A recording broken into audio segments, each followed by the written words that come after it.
In a world where loyalty is as fickle as the wind, where people dance between masks and motives, choosing the right people is like navigating a minefield blindfolded. Every person who crosses your path has a motive. Sometimes it's affection, sometimes it's use, and sometimes it's simply curiosity. But the ones worth choosing, they're rare. They aren't the ones who smile only when the sun is shining, or who clap when the crowd does. No, the ones worth choosing are those who stand still when the room empties, who speak without applause, who stay because your presence is enough. It's easy to find people who like the sound of your victories, who bask in the light of your achievements, as if your glow somehow makes them shine brighter. These people are easy to spot. They're the ones who cheer loudest when you're on top, who stick to you like shadows in daylight. But as night falls, as storms come, you'll notice they're nowhere to be found. Like rats abandoning a sinking ship, they vanish into the darkness. Choose the people who stand beside you in the dimly lit corridors, who don't flinch at your scars, who don't run when the glitter fades, and all that's left is the rawness of your reality. Some people come with empty hands but heavy expectations. They look at you not as a person, but as a tool, a ladder, a mirror to make themselves feel important. They're the ones who promise to be there, who feed you sugar-coated words, who paint themselves as reliable, only to disappear when the first crack appears in the facade. Choose people who bring something to the table without expecting a reward, who don't measure their worth by what you can give, but by what they can offer. A relationship built on expectations is a sinking ship. The weight of unfulfilled promises will pull it down every time. Funny thing about people, they often tell on themselves without even realizing it. Watch how someone behaves when you need something, when you're down, when life's deck is stacked against you. Those who disappear, who make excuses, who avoid eye contact in your weakest moments, reveal themselves as opportunists dressed as allies. Choose those who show up unasked, who bring a quiet strength, a presence that doesn't demand acknowledgement. Those are the ones who see you in ways no one else does, who offer help without expecting a spotlight or a thank you speech. Too many people find comfort in the company of the crowd, in being surrounded by familiar faces, no matter how hollow those faces may be. But there's a darkness in choosing someone who doesn't choose you, a quiet devastation that seeps in over time. You pour your energy, your loyalty, your trust into a void that gives nothing back, hoping that somehow, this time, it will be different. It never is. To choose those who do not choose you is self-sabotage in its purest form. Find the ones who walk towards you as eagerly as you walk towards them. Loyalty is a currency far more valuable than affection.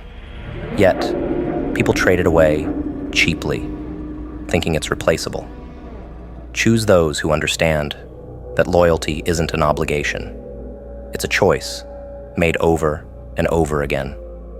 Those who are loyal only when it's easy, when it's convenient. What value does that hold? Choose the ones who carry their loyalty like armor, who don't abandon it at the first sign of trouble. True loyalty doesn't flinch. It doesn't hesitate. It's steadfast, unyielding, a constant in a world of variables. People reveal their priorities through their actions, not their words.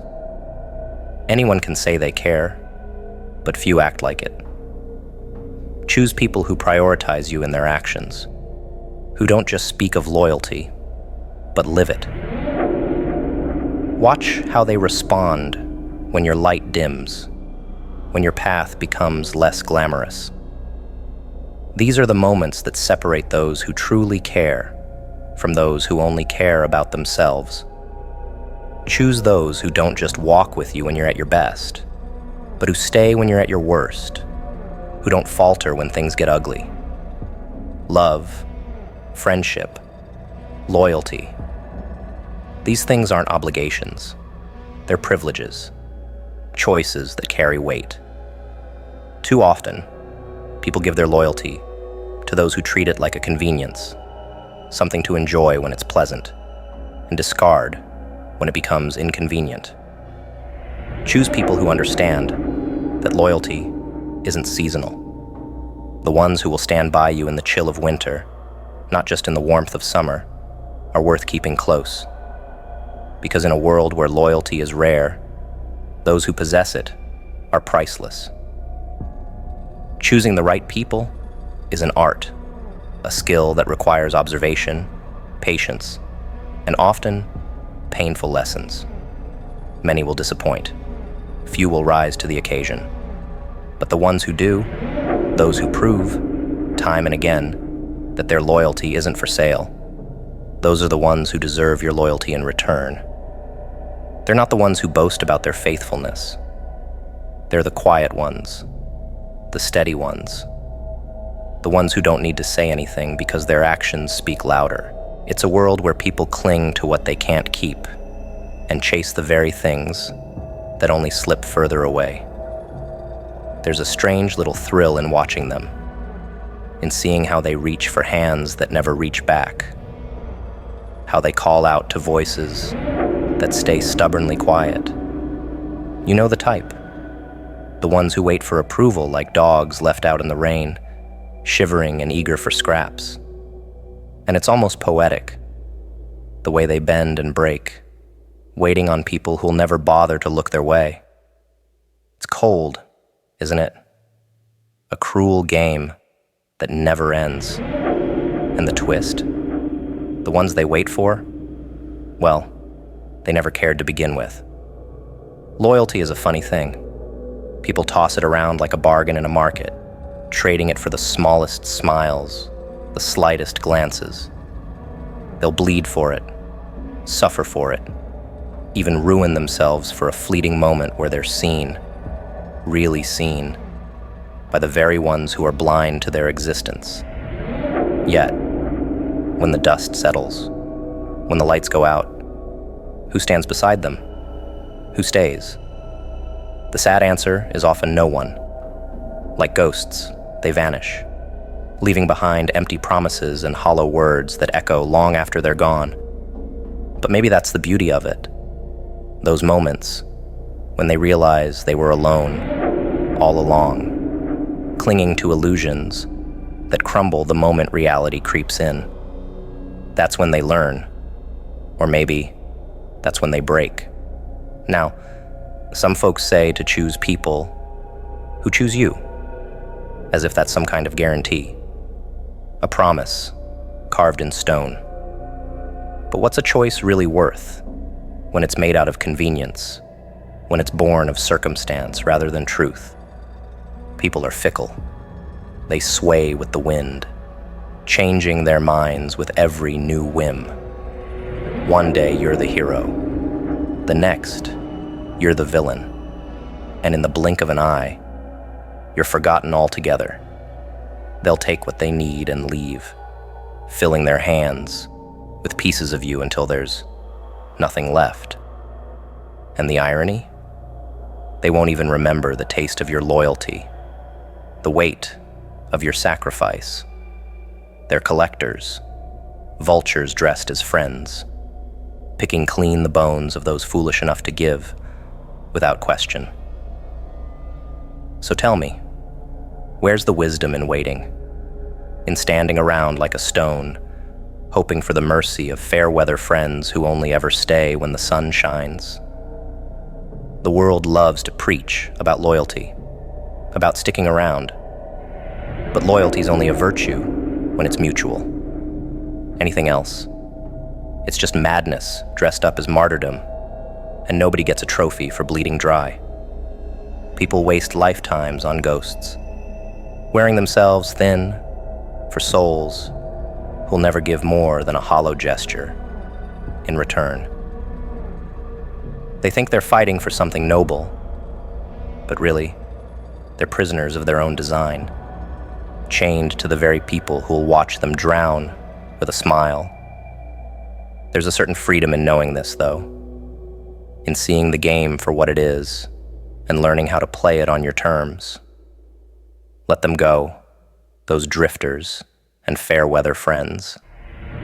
Cut the cord, break the chain, and free yourself from their leeching weight. There's no honor in being a martyr to unworthy souls, no glory in suffering for those who would never suffer for you. Make your choice, but make it wisely. Align yourself with those who'd stand in the fire beside you, not the ones who disappear at the first sign of smoke. True loyalty, that's a rarity, a treasure that's worth waiting for, but only if it's shared, only if it's real. But maybe the worst part of it all is the lingering hope, that toxic little whisper that tells you they'll change, that if you just wait a little longer, give a little more, they'll finally see you, finally understand. But change doesn't come for the ones who never cared to begin with. You can spend lifetimes waiting, but they'll stay the same, anchored to their own selfish worlds.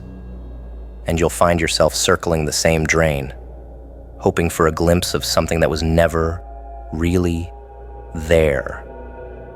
Funny, isn't it? How hope can be the cruelest prison of all. It's only the cold realization that sets you free, the understanding that you were alone all along, that the only loyalty worth having is the kind that's earned, not begged for. You don't need the masses, the crowds, the faceless friends who scatter like dust. All you need is one person who sees you, who chooses you, day after day, without hesitation, without doubt. And until that person comes along, there's no harm in standing alone, in walking your path without the weight of the unworthy dragging you down. It's a dark world, yes, one filled with shadows and silence, but there's strength in solitude, power in standing tall without the need for validation. Choose people who choose you, not because it's some sentimental nonsense, but because it's the only way to keep your soul intact in a world that would gladly tear it apart. Hold on to your loyalty, your strength, but guard it well. Don't waste it on the fleeting or the false. Give it only to those who've earned it. People speak as if their words mean nothing, pouring out their minds and souls like water from a broken faucet, spilling secrets into the cracks for anyone to find. They think there's power in honesty, in transparency, but that's a lie, wrapped in pretty words, a trick to make fools expose their weakest parts, to tear themselves open without a second thought. Words, they're weapons, and once spoken, they're out of your control, slithering into the minds of others, twisting and turning, until there's something else entirely. When you tell people everything, you give them the blueprint to your mind, your fears, your dreams, all the little pieces that make you who you are. It's like handing them the keys to your soul and expecting them to keep it safe. But safety is a luxury few can afford in a world that feeds on vulnerability. People have this naive notion that honesty builds trust, that the more you reveal, the closer you become. But that's just a comforting lie. The world's filled with listeners who wear masks of sympathy, offering smiles and nods, all while sharpening their knives behind your back. They're not listening to understand. They're listening to learn, to find the cracks in your armor, to unearth your hidden fears. Every word you spill, every secret you surrender, becomes fuel for them, ammunition to use when you least expect it. they'll hoard those little pieces of you, stockpiling your weaknesses like treasures, waiting for the perfect moment to turn them against you. There's no loyalty in listening, no comfort in confession. It's all just a game, and you're the fool if you think otherwise. And yet, people keep talking as if their lives depend on it. They spill their secrets in whispers and shouts, confessing their sins and regrets to people who have no intention of keeping them safe. Why? Because they're desperate for connection, desperate to be seen, even if it costs them their privacy, their dignity, their strength. They'll tell anyone, everyone, hoping someone will understand. But the world's not built on understanding. It's built on power. And the moment you start handing out pieces of yourself, you start losing that power, bit by bit, until there's nothing left but a hollow shell, emptied and discarded by those who once listened so intently. People think they're building bonds, but all they're doing is digging their own graves, shovel by shovel, word by word. Silence now. That's a different kind of power.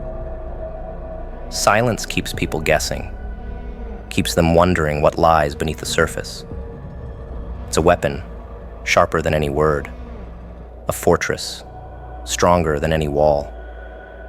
Silence keeps your secrets safe, hidden away where no one can touch them, twist them, or turn them against you. In a world where everyone is desperate to be heard, silence becomes a rebellion, a stand against the noise. And there's beauty in that, a kind of dark elegance in refusing to bare your soul for the world to dissect. Let them wonder, let them obsess over what they don't know. It's far better to be a mystery than an open book. Far better to hold your cards close than to lay them out for vultures to pick apart. People crave mystery more than they crave honesty, though they'd never admit it. They want the thrill of the unknown, the intrigue of what lies beneath. An open book may be easy to read, but it's quickly forgotten, tossed aside once the last page is turned. But a closed book, a locked door, now that's something they can't resist.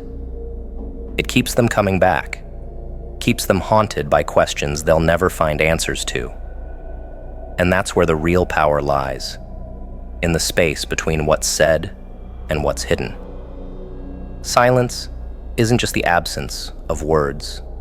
It's a language of its own, a language that only the wise understand. It's a choice, a refusal to play the game on anyone's terms, but your own. Stop telling people everything and watch how the world changes. Watch how they react, how they fumble in the dark, trying to piece together the fragments they think they know. Watch as they turn, frustrated and curious, trying to pry open doors that will never open, scratching at walls that will never crack. There's a twisted satisfaction in it, in knowing that they'll never have all of you, never know your deepest thoughts, your darkest fears. You become untouchable, unbreakable, a puzzle they'll spend lifetimes trying to solve. And when they finally realize they can't, that no matter how hard they try, they'll never get to the core of who you are, that's when you've won. The greatest mistake people make is thinking that vulnerability is a virtue, that spilling their secrets makes them brave. But bravery doesn't lie in exposure. It lies in restraint. It lies in the ability to stand tall, even when every bone in your body aches, to confess, to scream, to be known. It takes strength to hold back, to choose silence over surrender, to keep your secrets locked away, even when the world demands them. Discipline. It's not just a word. It's the knife that carves us into shape. the fire that burns away weakness, leaving behind something raw, unbreakable. Without it, we drift, aimless and soft, fragile against the world's relentless grind. People speak of freedom, of living without limits, as if discipline is a chain that holds them back. But they're wrong. Discipline isn't a cage. It's a weapon, a shield, a dark gift that protects those willing to wield it. Without it, life slips into chaos, and in that chaos, the world takes hold, bending you, breaking you, forcing its rhythm upon you. When we fail to forge ourselves, the world steps in, shaping us with no mercy, no regard for our desires. It's a harsh truth, the choice to master oneself or be mastered by everything else.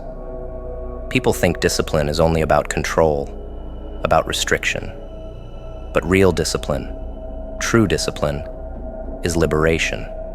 It's the act of reclaiming yourself from the claws of a world eager to mold you, to shape you into something it can use.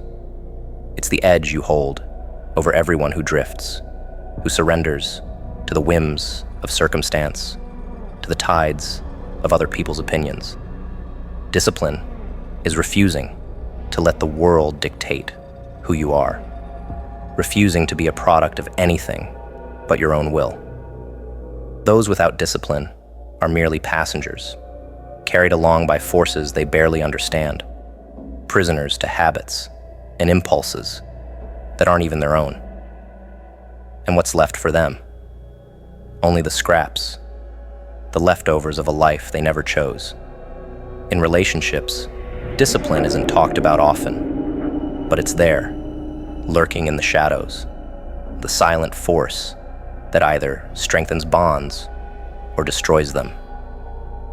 People believe love is enough, that passion and connection can hold everything together.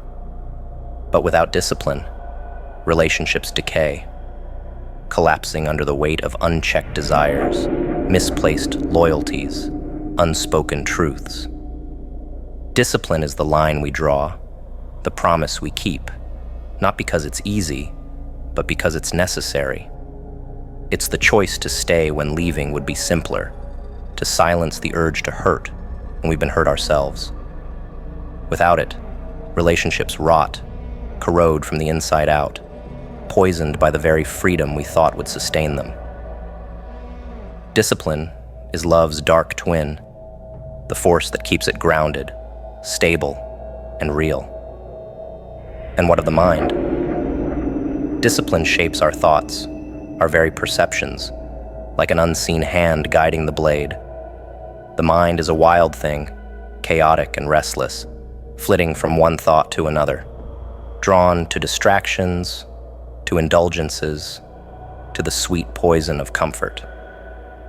Without discipline, the mind is nothing but a storm, a ceaseless chaos that devours itself, drowning in endless thoughts, never finding peace, never settling. Discipline is the chain that binds it, the anchor that keeps it from drifting into oblivion. It's the silent order within, the dark calm that cuts through the noise, giving shape to thoughts that would otherwise consume us. Those who lack it are slaves to their own minds, prisoners of every passing whim, every fear, every desire. They're lost, wandering in the labyrinth of their own creation, forever haunted by the shadows of their undisciplined thoughts. Discipline even in the smallest things, the way we eat, the way we move, the way we breathe, becomes the foundation of strength. People laugh at the idea of such rigid control, but in those simple acts lies a power few can understand. It's not about denying oneself pleasure. It's about forging oneself through choices, through the steady rhythm of actions that build a fortress of will. Every small act of discipline is a brick, a stone that forms the walls of our inner strength. Those who neglect it crumble at the first touch of adversity. collapsing under the weight of their own weakness. Discipline is survival, the quiet shield that prepares us for a world that cares nothing for our comfort, for our desires.